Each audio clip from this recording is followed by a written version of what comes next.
Hello everyone, my name is Rashmi and with me here is Tripti, a registered migration agent. This video is specifically about the employer-sponsored visas, and the reason why we chose to make this short video for you is because we have been getting a lot of inquiries these days, especially during the pandemic situation, from the employers as well as the employees. How do we sponsor them and how do we get sponsored? Typically, when the employers are very insecure of the labor force, not losing the staff, this is perhaps one of the best times to get sponsored if you're eligible. It is not that hard to get sponsored. There are lots of myths. There are lots of do's and don'ts that we are going to quickly run you through. So I'll be asking Tripti just a couple of questions which we get from the inquiries. 80 to 90% of the clients usually ask some common questions that we're going to run through today. So Tripti, can you discuss the basic requirement for this visa? There is a lot of confusion around the work experience requirement. So what exactly is a work experience requirement, and can part-timers also be eligible for that? Yeah, it's a good question and very common question actually. So definitely, we get many calls in regards to this and very doubtful calls. So 2 years is the requirement, full-time, but part-time if you have worked for supposedly 1 year is your full-time work experience, and other 2 years you have worked part-time because you were studying or you were offshore, onshore. Still, cumulatively, if you have worked for 2 years full-time, it will be counted in and you are eligible for 482 visa. That's great. So basically, even if I'm a part-timer, I still have prospects to apply for employer-sponsored? Oh yes, and we have dealt with such cases, so definitely it is only about checking and properly calculating your hours, and once that is done, it does not matter if it's a part-time or full-time. You have worked half-time onshore, another half-time offshore as well. So yeah. Okay, so usually a lot of people who inquire with us get confused with Australian experience versus outside Australia. So even if I have worked say 1 year overseas in my home country and say 1 year in Australia full-time, you reckon I may still be eligible to apply? Oh yes, definitely. So yeah, that is one pathway where there are great options for people who have worked some part of their experience offshore and the other part they have completed. But altogether, we calculate and double check that 2 years experience is done. And yes, you are good to go for it. That's an excellent news, isn't it? Part-timer is most welcome. I'll quickly jump on to the skill assessment and English requirement as well. A lot of our clients have not completed a job ready program. They are in trade occupations such as chef, carpenter, then they are registered nurses as well. Usually there is confusion around, is a skill assessment required or just the 2 years work experience would suffice? So with skill assessment for most of the occupations in 482, luckily for many people, the skill assessment is not required. So there are few occupations, definitely there's an exception that few occupations skill assessment is required, like chefs, cook, and then bakers, motor mechanics, welders. So there are a couple of professions where skill assessment is required, specifically from people who are from India and few other country passport holders. But other than that, for 482, 80% of the time it's a straightforward without skill assessment. You are eligible to start the application process. That's an excellent news, isn't it? So, am I right in saying that it's usually trade occupations that require skill assessments and not professionals? Yeah, most of the time, yes. Even for the IT people, they don't require skill assessment because such a big relief. That's excellent. So, if I'm a registered nurse or I'm doing an IT job like software engineer, ICT security specialist, all I need is just 2 years full-time experience and meeting some other requirements, but no assessment. No skill assessment. So it's a huge step that is not required. And if you're already working with an employer, which many such professions are, like EM and registered nurses or IT graduates, then you're good to go. Yeah, if your employer is happy, you're ready to start the process without skill assessment. That's excellent. What about the English requirement? Do they need to have very high level of English, like 7 in each band, 6 in each band? Yeah, unlike many other visas, which we know that nothing can be done without 8 each nowadays in most of the visa subclasses. In this, that's like a biggest relief that you only need 5 overall, 4.5 each, which is very minimal and very easy to attain. And other than that, for many clients who come to us and they have completed like a couple of years of education here. So if they have finished 5 years of education altogether in English medium, that means anything over their secondary education, then there's an exemption. You don't need to provide any English scores as well. That's again an excellent news that the English level is quite low, 5 overall, no band less than 4.5 with certain exceptions as well to that, which it seems to be quite achievable for many of the applicants as compared to 6 or 7 or 8 in each band that they usually try to achieve.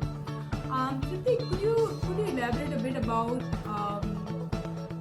if we were to compare between these employer-sponsored visas like 482 with the other point-tested visas, such as which are quite popular these days, such as state nomination, 190 and 491, family-sponsored visas, as well as the independent visa like 189.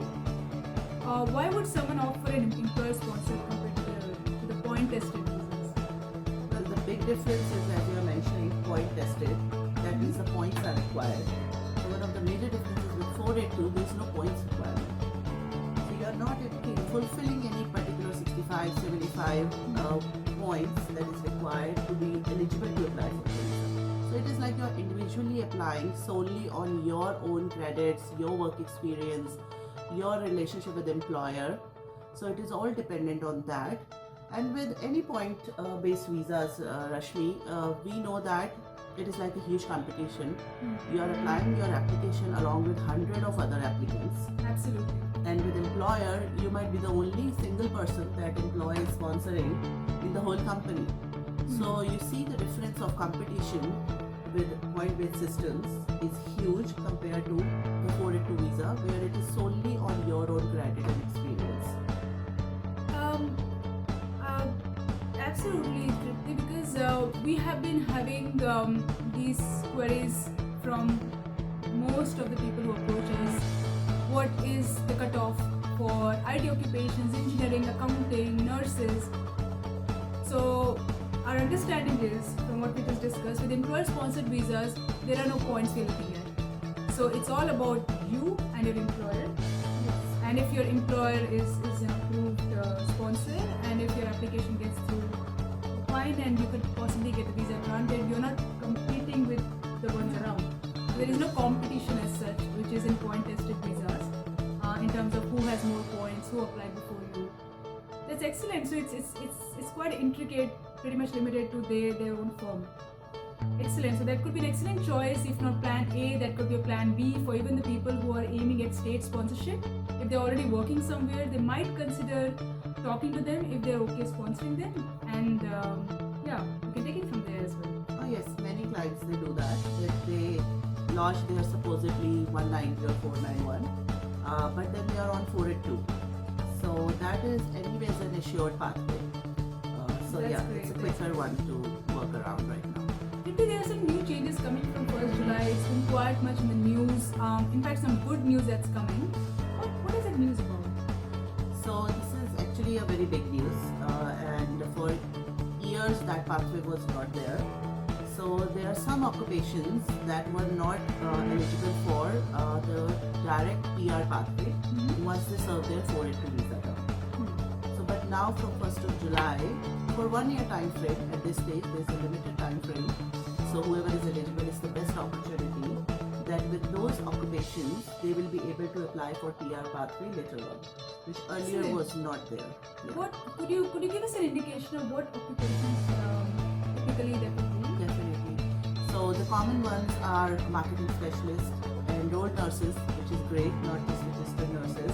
So registered nurses are there, baker, and there are few more which were already not eligible for any kind of a PR pathway, which was definitely unfortunate, but that was there. But now that pathway has been created, and those professions can easily apply for the PR once they serve their 482. Excellent. So I don't necessarily need to be a chef. I could be a cook or say a hairdresser, and I would still be eligible to have a permanent residency pathway once I hold 482 visa, the employer-sponsored visa for certain time. Yes.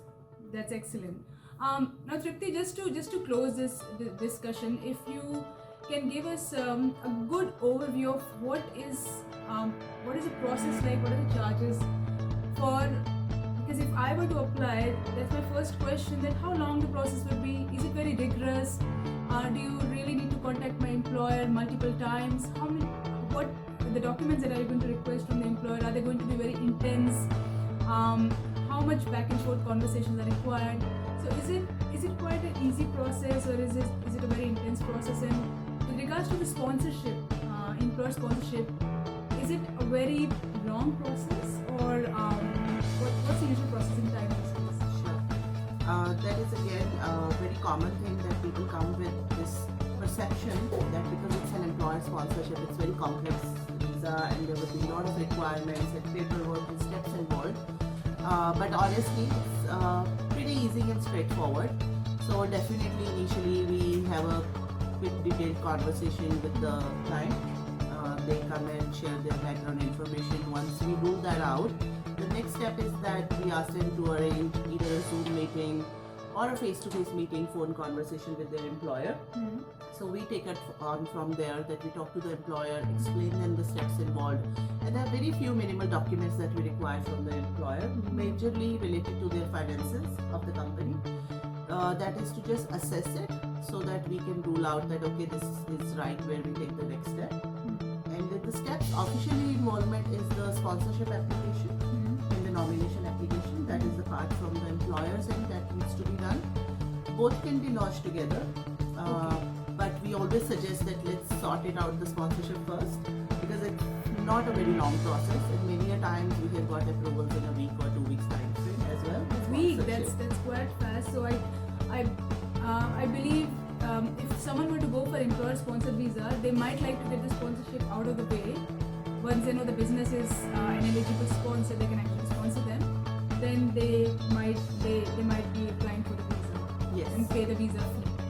Yes, and in regards to the fee structure, so overall, just to give you a good idea, in regards to employers and the finances are involved, it ranges anywhere between $1,500 to $5,000, depending on for how long term they are going to sponsor you. It can be 1 year, 2 years, up to 4 years of visa sponsorship. And from applicant's point of view, it is again anywhere between $1,500 to $4,000, depending on you have any dependents under you. Okay. So if I were a single applicant, no dependents, what would the fee be typically like? That's just close to $1,300. 1,300. Yeah. That's If you compare to many other visa types, this is that may be quite affordable for the applicant. Excellent. So guys, this is pretty much to give you a quick overview of the employer-sponsored visas. They are not that difficult. You just need the right migration advice, and this is the exact time to apply for them in case you are employed for at least more than 2 years. It doesn't have to be from Australia. It can be from anywhere in the world. Cumulatively 2 years full time, or they could be a mix of part-time, full-time experience as well. So if you have any further questions, our details can be found pretty much at our Facebook page. You can just give us a call on 043 006 4421, and we'll be happy to assist you, book you in. We are based in Melbourne. We are happy to take any Zoom consultations, face-to-face, or phone consultations as well, whatever it is suitable. Thank you very much for your time again, and we look forward to making more videos for you. Don't forget to like our video. It only encourages, motivates us to make more and more videos for you and educate you about migration.